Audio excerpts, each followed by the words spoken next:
Hate has no place in America. Hatred warps the mind, ravages the heart, and devours the soul. And while President Trump said yesterday that he would provide the FBI with whatever it needs to combat this growing problem, his administration has actually cut money from the agencies that target domestic terrorism. Among them, the Department of Homeland Security has reassigned a group of intelligence analysts who did focus on domestic terrorism. Reduced funding at the DHS office handling domestic terrorism from $21 million down to less than $3 million, and cut grants to local organizations working to prevent members from becoming radicalized. And it's not just the cuts that are causing problems for law enforcement. Like most things today, it comes down to politics and the president's political base. And that's next. You're watching Hardball.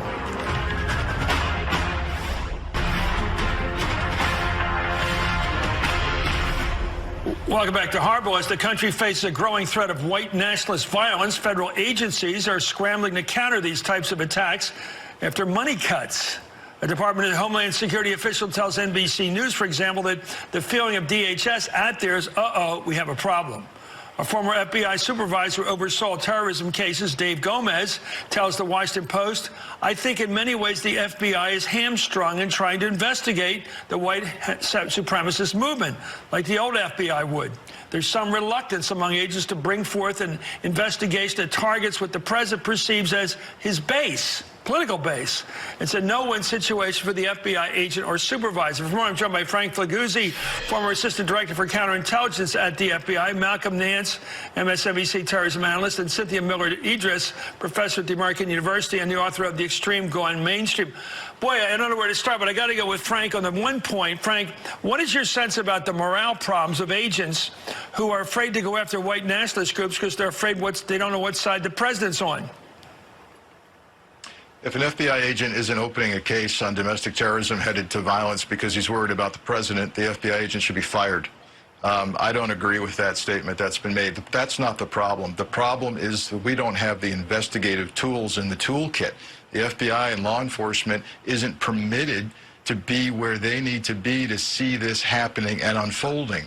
And the issue is a serious one for society to wrestle with, which is one of free speech and hate speech, and when that becomes violent. So the Supreme Court said once about obscenity, we know it when we see it. Well, we know violence when we see it, but when it's happening, it's too late. We're cleaning up the carnage, so we need to get in there before to see it happen and develop. And the problem is, Americans really don't want people spying on conversations and their weekend groups and their church groups. We don't want that. So we've got to come up with a definition and a law that works for us. And the start would be to criminalize the concept of domestic terrorism and make it look like international terrorism. We have plenty of laws regarding international terrorism. If you change the religion of the El Paso shooter and change his motivation to Islam and violent jihad, you've got laws to address it. We got a white guy driving from Dallas. We got nothing but the fact that he shot up and killed people.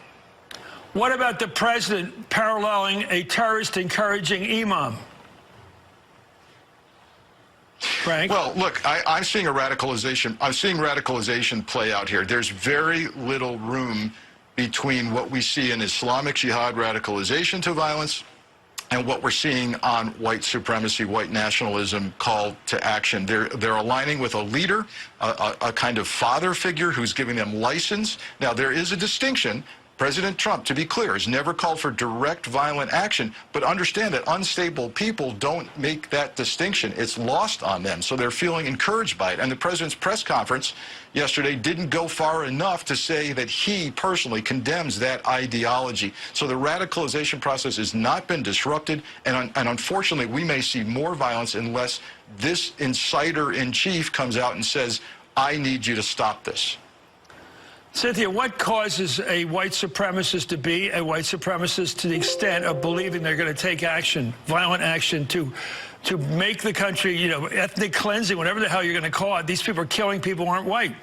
Well, I think a lot of people understand white supremacy to be based on a set of exclusionary, dehumanizing ideologies, racism, anti-Semitism, Islamophobia. But what people don't really understand is that there are other components to it, too. When you get to the extremist fringe, you're talking about people who believe there's an existential threat. They believe there's a great replacement. Sometimes it's called white genocide, sometimes Eurabia if you're in Europe. They believe that their people are imminently threatened and that they have to take action. And they also believe that violence is the solution to that problem and that it's their obligation to what's called accelerate societal discord through violence that will lead to a new world order. So they think they're being heroic. When's it start? You're the expert. Is it from anger, failure to deal with your relationships with women? Is it because these are all guys? Most of what we're seeing is that they're being drawn in by two sets of emotional impulses. One is a desire to belong, to have a sense of purpose, to contribute to something bigger and better than themselves. They want meaning in their lives. The other is anger, fear, disenfranchisement, perceived inequality. They think they're being left behind, even when it's not really true. And that kind of emotional impulse, those two sets of impulses are goaded by mainstream political rhetoric that tells them there are invaders coming and that, that they are being replaced and that they have to take action. Malcolm, your feelings and thoughts about the last couple of days. I haven't talked to you since these things have happened. Well, I think that we're finally in for a great societal change where we're finally addressing this issue. You know, when I wrote a book last year called The Plot to Destroy Democracy, and one of the chapters I led off with the massacre of 68 children in Norway by the original white supremacist terrorist who created the concept of this terrorist manifesto, Anders Behring Breivik. And he did that because he thought the Great Replacement was underway in Norway and that the government was allowing unbridled immigration into that country. So in his trial, he said he massacred those children because he wanted to eliminate the next generation of liberal leadership from Norway as a warning.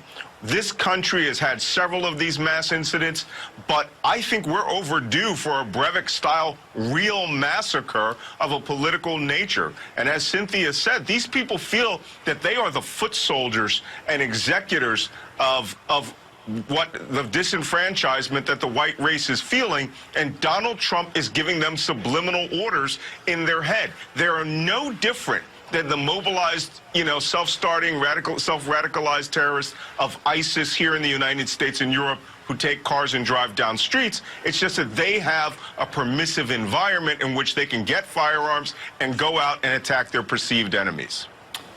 Wow, where to begin? We've just begun this terrible discussion. Thank you, Frank Figliuzzi. Thank you, Malcolm Nance. Thank you, Cynthia Miller Idris.